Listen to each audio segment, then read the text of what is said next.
Sikkim Chief Minister Prem Singh Tamaung has put to rest speculations of a Sikkim-Darjeeling merger raised by opposition parties, including the CAP.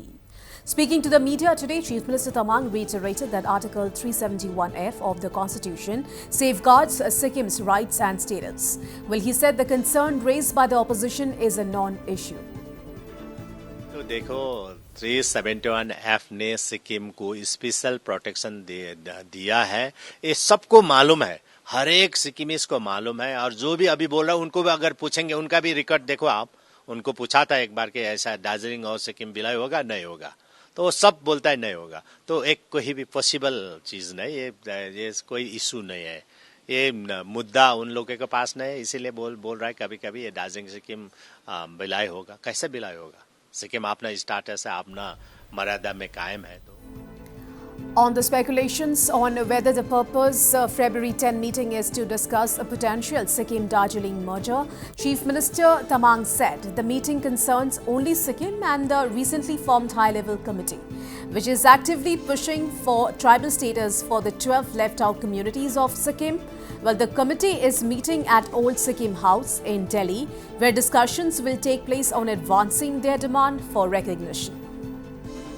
पहला लिम्बू और तामांग को tribal बनाने भी दार्जिलिंग और सिक्किम से पूरा मिलजुल के काम किया था, पूरा एकजुट होकर काम किया था।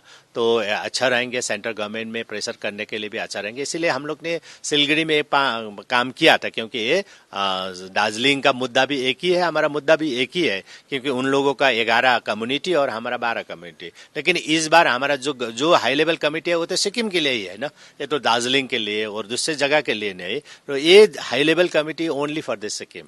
तो हम लोग 10 तारीख हम लोग मीटिंग कर रहे हैं, और इसमें हमारा माननीय विधायक लोग और माननीय मंत्री जो उसी समुदाय के अंतर्गत आते हैं वो लोग भी बैठेंगे। Well, the Chief Minister also spoke on the opposition to the construction of the Teesta Third project.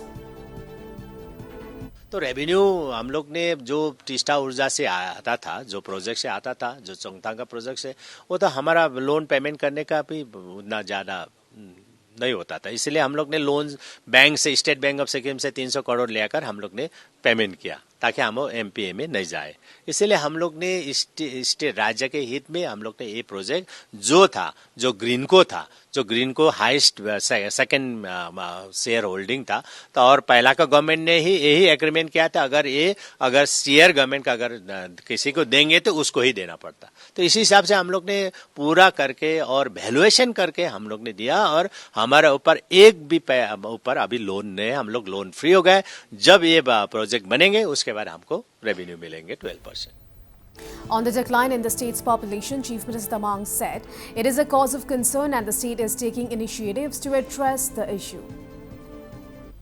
ये विषय चिंताजनक है, इसीलिए हम लोग ने पहले से पहल काम करना शुरू कर दिया, क्योंकि हम लोग ने जैसे वत्सल्य स्कीम IVF के लिए हम लोग सपोर्ट कर रहे हैं गवर्नमेंट, और उसके बाद हम लोग ने सरकारी कर्मचारियों को 1 साल का मैटरनिटी लीव पहला था, लेकिन अभी हम लोग ने उनको 2 भाग कर दिया, एक 6 महीने के लिए मैटरनिटी लीव और 6 महीने के लिए child care leave.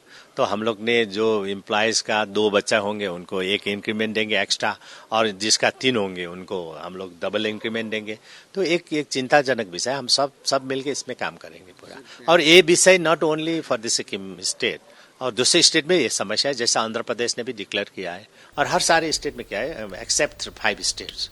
All right, now I'm being joined live with our correspondent from Gangtok, Prakash Adhikari. So, Prakash, big statement there. Well, Sikkim Chief Minister Prem Singh Tamaung has put to rest speculations of a Sikkim-Darjeeling merger raised by the opposition parties. So, how are the opposition parties reacting to this statement, especially the CAP? Prakash. जी प्रिया, आज मुख्यमंत्री प्रेम सिंह तमांग ने जितने भी अभी सिक्किम में issue चल रहे हैं, चाहे वो सिक्किम दार्जिलिंग मर्जर का इशू हो, 10 फरवरी का जो दिल्ली में होने वाला जो मीटिंग है वो मीटिंग का इशू हो, तीस्ता डैम का कंट्रोवर्सी हो, पॉपुलेशन डिक्लाइन का इशू हो, सभी इशू पर आज उन्होंने एड्रेस किया है मीडिया के सामने। और ये अभी ही रिएक्शन आया है मुख्यमंत्री की ओर से। तो CAP की ओर से ये फर्स्ट टेलीकास्ट हो रहा है टीवी चैनल में। तो अभी तक सीएपी की ओर से कोई इस पर रिएक्शन नहीं है, अपोजिशन पर अभी इसका कोई रिएक्शन नहीं आया है।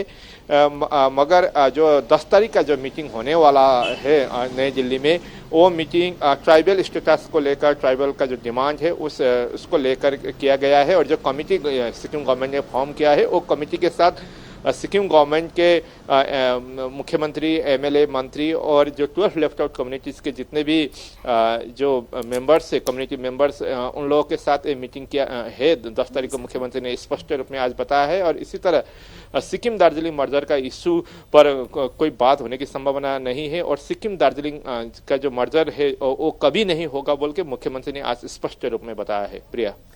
जी हाँ Prakash, and also Chief Minister Tamang made it very clear that the 10 February meeting concerns only Sikkim and the recently formed high-level committee which is actively pushing for the tribal status of the 12 left-out communities of Sikkim, isn't it? जी हाँ, जो government ने जो committee बनाया है, जो high level committee, उस committee के साथ सिक्किम गवर्नमेंट के मुख्यमंत्री, मंत्री और जिस कम्युनिटी को ट्राइबल मिला है उस कम्युनिटी के एमएलए से रहेंगे, और 12 लेफ्ट आउट कम्युनिटीज के कम्युनिटी लीडर रहेंगे उस मीटिंग में।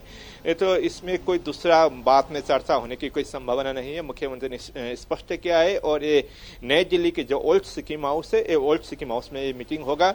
और कल 7 तारीख को, परसों, मुख्यमंत्री यहाँ से निकल रहे हैं, बहुत बड़ा एक टोली लेके वहाँ महाकुंभ में जाएंगे। महाकुंभ में अटेंड करने के बाद मुख्यमंत्री सीधा नई दिल्ली जाएंगे, और नया दिल्ली में जाके 10 तारीख को ये मीटिंग वो अटेंड करेंगे। All right, Prakash Adhikari, thank you so much for all those details.